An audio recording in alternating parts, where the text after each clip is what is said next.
Hello, नमस्कार दोस्तों। आज हम बात करेंगे इक्विटास होल्डिंग लिमिटेड के बारे में और जानेंगे इसके इम्पोर्टेंट सपोर्ट और टारगेट के बारे में। कल के दिन में इस स्टॉक में, कल का दिन का मतलब मंडे के दिन इस स्टॉक में गिरावट रह सकती है, उसका क्या कारण है उसकी हम चर्चा करेंगे।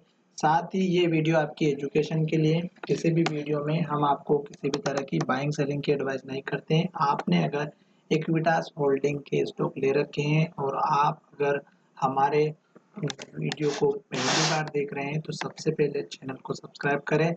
साथ ही यहाँ पर जो वीडियो मैं आपको बताने वाला हूँ उसमें आपकी एजुकेशन के लिए लेवल्स ड्रॉ करता हूँ, टारगेट और स्टॉप लॉस।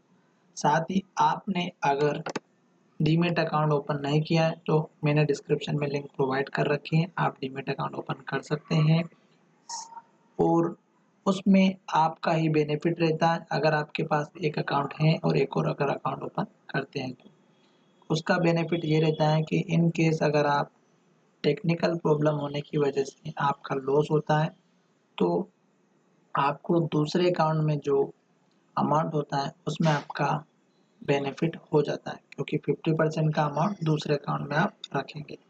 अब यहाँ पर देखिएगा जो इक्विटास होल्डिंग है उसके इम्पोर्टेंट पॉइंट की मैं बात करने वाला हूँ और जिसमें सबसे इम्पोर्टेंट पॉइंट जो है उसको हम आपसे आपके साथ डिस्कस करेंगे और शायद आप उस पॉइंट को समझने के बाद इस स्टॉक में वाकई में आपको लगेगा कि कल के दिन में गिरावट आ सकती है। तो चलिए यहाँ पर देखिएगा जो इक्विटास होल्डिंग की आज के दिन ट्रेडिंग हुई है उसके बारे में हम चर्चा करेंगे। सबसे पहले तो हम यहाँ पर देखेंगे स्टॉक का हाई 77 का है और स्टॉक का लो है 73 का। अगर निफ्टी की बात करते हैं तो 209.209 पॉइंट के आसपास निफ्टी ने अप मूवमेंट दिया और हाई के पास क्लोजिंग हुई है। अब यहाँ पर देखिएगा आपको 14,000 क्वांटिटी, लगभग 15,000 क्वांटिटी का सेल ऑर्डर लगा हुआ है 74.60 पर और वीवेप देखिएगा 75.66 पर है। तो ये हमें वीवेप इंडिकेट कर रहा है कि कल के दिन में जो इंट्राडे में काम करते हैं मंडे के दिन वो स्टॉक गिरने की कोशिश जरूर करेगा। तो पहला रीजन हमारा वीवेप मिला है। दूसरा रीजन हमारा यहाँ पर वॉल्यूम है। तो मैंने यहाँ पर हिस्टोरिकल डेटा जब चेक किया इसका तो यहाँ पर देखिएगा 2 दिनों से वॉल्यूम 89, मतलब लगभग 89 लाख, है ना कि 90 लाख के आसपास दोस्तों, 89.89 लाख। और बाद में अगर आप पीछे देंगे तो 99,000 भी है। तो टोटल 90 लाख के आसपास स्टॉक का वॉल्यूम आया है। और उससे पहले देखिएगा मात्र 12 लाख था, उससे पहले 20, 26, 7, 10, 20। तो मतलब 89 लाख का यहाँ पर वॉल्यूम था और 70 लाख का वॉल्यूम आज के दिन था। तो वॉल्यूम 2 दिनों से बहुत ज़्यादा है, उसका कोई ना कोई रीज़न जरूर होता है। अगर आप अच्छे से काम करते होंगे तो आपको पता चल चुका होगा कि स्टॉक में ऐसी क्या कारण है जहाँ पर वॉल्यूम सबसे ज़्यादा आ रहा है इस स्टॉक में। अगर कंपैरिजन करते हैं तो लगभग आपको दिख रहा होगा 7-8 गुना है दोस्तों। तो वॉल्यूम कुछ न कुछ कारण जरूर लेकर के आता है।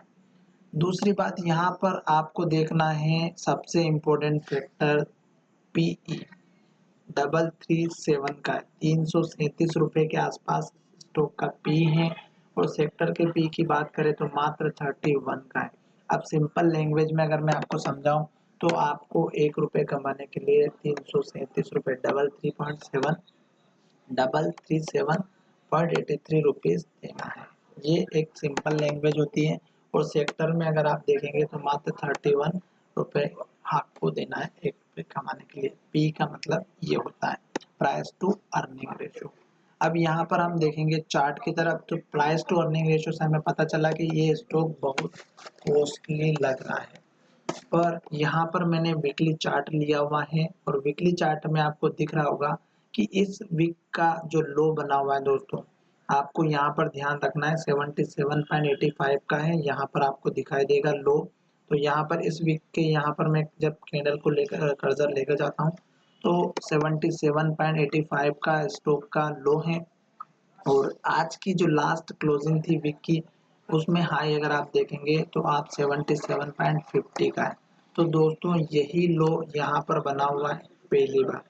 दूसरी बात स्टॉक लॉन्ग टर्म बेसिस पर देखिएगा, जब से आया जब से नीचे जा रहा है, जैसे यहाँ पर लो बनाया स्टॉक ने यहाँ पर कितनी बार सपोर्ट लिया, 1, 2, 3 4 5 6 और उसके बाद यहाँ पर रेजिस्टेंस लिया, तो स्टॉक ने इस लेवल को ब्रेक किया और यहाँ पर जो हाई बना था वो बना था हमारा 206 रुपए का, 206 का। फिर हाई नीचे बना और यही हाई कितनी बार बना, फिर स्टॉक का हाई नीचे बना, फिर नीचे बना, फिर नीचे बना, फिर नीचे बना, फिर नीचे बना और लो यहाँ बनने के बाद स्टॉक ने यहाँ पर लो बनाया और ये 33 रुपीज के आसपास का था। पर स्टॉक यहाँ तक डाउन ट्रेंड में रहा और स्टॉक ने यहाँ पर हाई बनाया, फिर स्टॉक नीचे की तरफ जाने की कोशिश जरूर कर सकता है, पर वीकली चार्ट में क्लोजिंग अपने हाई की तरफ हुई है, तो हो सकता है कि नेक्स्ट वीक इस वीक को हाई जो बना है 77.50 का, ये ब्रेक अगर होता है तो आपको मिनिमम टारगेट इस कैंडल का लो रखना है और ये है 82.50 का। और उसके बाद लेवल रखना है आपको इस कैंडल का लो, जो सबसे इम्पोर्टेंट है, आपको दिख रहा होगा यहाँ पर भी लो बना है, यहाँ पर भी लो बना है, तो ये हमारा 91.70 से लेके 92.60 के बीच का आपका टारगेट रहेगा। ये छोटा सा टारगेट है दोस्तों, और जब ये टारगेट आपको अचीव हो जाता है तो आपको मैं आगे के लेवल्स बताऊंगा, क्योंकि यहाँ पर हम देखते हैं तो अगर यहाँ से एक ट्रेंड लाइन बनाते रेजिस्टेंस लाइन, तो स्टॉक में इस लाइन के ऊपर ब्रेकआउट ही नहीं हो रहा, तो हम अभी तक उसके बारे में आगे बात नहीं करेंगे। ठीक है, तो यहाँ पर देखिएगा इस वीक कैंडल के हाई को ये इस तरह से अगर आप ज्वाइन करते हैं ये, तो आपको समझ में आ जाएगा कि स्टॉक अभी इस ट्रेंड लाइन रेजिस्टेंस लाइन को ही ब्रेक नहीं कर रहा, तो हम आगे की कैसे सोच सकते हैं। अगर आप यहाँ से इस हाई को और इस हाई को ज्वाइन करेंगे तो यहाँ पर भी आपको वही लाइन ड्रॉ करने पर वही रिजल्ट मिलेगा। देखिएगा यहाँ पर ये इस तरह से, तो यहाँ पर भी लाइन ड्रॉ करेंगे तो वही मिलेगा, इसलिए मैंने आपको केवल समझाने के लिए एक लाइन ड्रॉ किया है। साथ ही अब यहाँ पर वीकली चार्ट देखिएगा, स्टॉक अगर इस कैंडल के लास्ट का लो यहाँ पर बना और इसका लो यहाँ पर बना था और इससे पहले लो यहाँ बना, फिर स्टॉक ने यहाँ पर हाई बनाया और अब हाई यहाँ पर बनाया, तो जो लो बना है इस वीक में लो बना ऊपर यहाँ पर इस लो के ऊपर, तो यहाँ से स्टॉक अप ट्रेंड में जरूर जा सकता है। उसके बेसिस पर मैं आपको एक ट्रेंड लाइन बना करके बता देता हूँ जो आपके लिए टारगेट का काम करेगी। देखिएगा किस तरह से ड्रॉ करना है, इसके और इसको हम ज्वाइन कर रहे हैं। ठीक है, हो सकता है थोड़ी बहुत ऊपर नीचे बन रही हो यहाँ पर, तो ये इस तरह से मैंने वीकली जो है ये बना दी है आपके लिए। और स्टॉक ने यहाँ पर लो बनाया, फिर ऊपर लो बनाया, फिर यहाँ पर लो बनाया, तो इस कैंडल का जो लो है दोस्तों ये आपका मेजर सपोर्ट लेवल रहेगा लॉन्ग टर्म वालों के लिए। साथ ही यहाँ पर 50 वीक का जो मूविंग एवरेज है स्टॉक उसके ऊपर चल रहा है, तो अभी आप इसका भी सपोर्ट लेकर के काम कर सकते हैं। अब चलते हैं डेली चार्ट में। वीकली चार्ट में मैंने आपको यहाँ पर यही सपोर्ट बताया दोस्तों, और ये लो इसलिए बताया क्योंकि स्टॉक ने यहाँ पर हाई बनाया हुआ है, तो ये एक रेंज रहेगी दोस्तों। हो सकता है कि आपको इस रेंज के अंदर टारगेट मिले 61.50 तक, और इधर लो देखें तो 58.35 तक का ये आपका सपोर्ट लेवल हो जाएगा। बात अगर एक्यूरेट लेवल की करें तो 60 के आसपास का आप अपना स्टॉप लॉस या सपोर्ट लेवल लेकर के चल सकते हैं। अब देखिएगा डेली चार्ट। डेली चार्ट आपको कुछ अलग कहेगा। डेली चार्ट में हमारी जो कैंडल बनी है वो बनी है हमारी वीकली चार्ट से डिफरेंट। डिफरेंट का मतलब ये है कि वीकली चार्ट और डेली चार्ट अलग अलग काम करते हैं, दोनों अलग अलग जगह अपने सीमित होते हैं। जैसे कि वीकली चार्ट में मैंने आपको कहा था कि इस कैंडल का जो लो था स्टॉक ने यहीं पर हाई बनाया, उसके बाद इस कैंडल का लो मैंने एक आपको टारगेट दिया, फिर इसका टारगेट मैंने एक आपको दिया, तो ये 2-3 टारगेट आपको मिलेंगे। उसके बाद भी अगर स्टॉक ऊपर जाता है तो आपको लंबे समय के लिए रखना है, तो मैं अलग वीडियो बना दूंगा आपके लिए, तो उसमें टारगेट कुछ और रहेगा। जैसे कि यहाँ पर 98 का है, ये एक अलग टारगेट हो जाएगा। फिलहाल स्टॉक में कल के दिन में गिरावट आ सकती है, उसका क्या कारण है, ये है हमारी इन्वर्टेड हैमर। यहाँ पर भी देख रहे होंगे ये हमारी इन्वर्टेड हैमर है, साथ में आपको और भी कैंडल दिख जाएगी आप चार्ट में देखेंगे तो।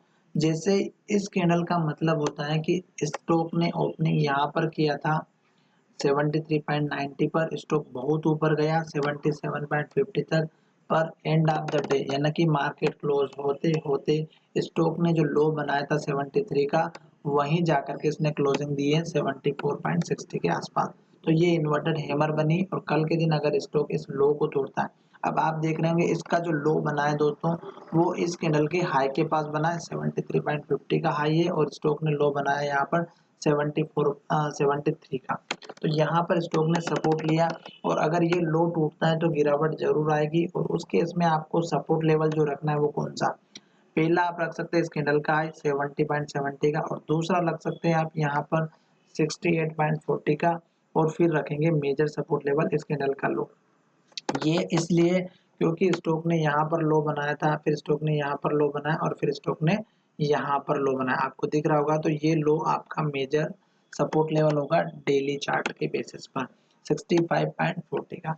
स्टॉक में कल गिरावट जरूर आ सकती है, क्योंकि स्टॉक में देखिएगा अगर ये लेवल फिर से ब्रेकआउट होता तो स्टॉक क्लोज अपने हाई के पास होता, और कल जो इसने क्लोजिंग दिया था बिल्कुल हाई के पास में तो दिया था, और आज के दिन यही कारण था बड़ा। पर यहाँ पर हमने जो एक और लाइन ड्रॉ किया है वो यहाँ पर आ चुकी है। साथ ही अगर आप लॉन्ग टर्म बेसिस पर काम करते हैं तो 50 दिनों का मूविंग एवरेज और 200 डेज का मूविंग एवरेज ने क्रॉसओवर दे दिया, और स्टॉक की प्राइस दोनों के ऊपर चल रहे हैं। तो ये लॉन्ग टर्म बेसिस पर बहुत ही बढ़िया है। यहाँ पर जो लो बना है अगर आप देखेंगे तो यहाँ पर देखिएगा स्टॉक ने जहाँ पर ट्रेड किया था सबसे ज़्यादा यहीं जा करके स्टॉक ने अपना जो सपोर्ट लिया था। तो इस तरह से आपको लेवल से पता करना है, जो पिछले हाई और लो बनते हैं उनको ध्यान में रख करके। अगर आपको वीडियो पसंद आया है तो आप हमारे चैनल को सब्सक्राइब करना बिल्कुल ना भूलें। और अब मैं आपको बताना चाहता हूँ कि मैंने 2-3 वीडियो और भी बना दिए हैं, अगर आपने उन कंपनीज के स्टॉक ले रखे हैं तो उनको जा करके जरूर देख लीजिएगा। धन्यवाद।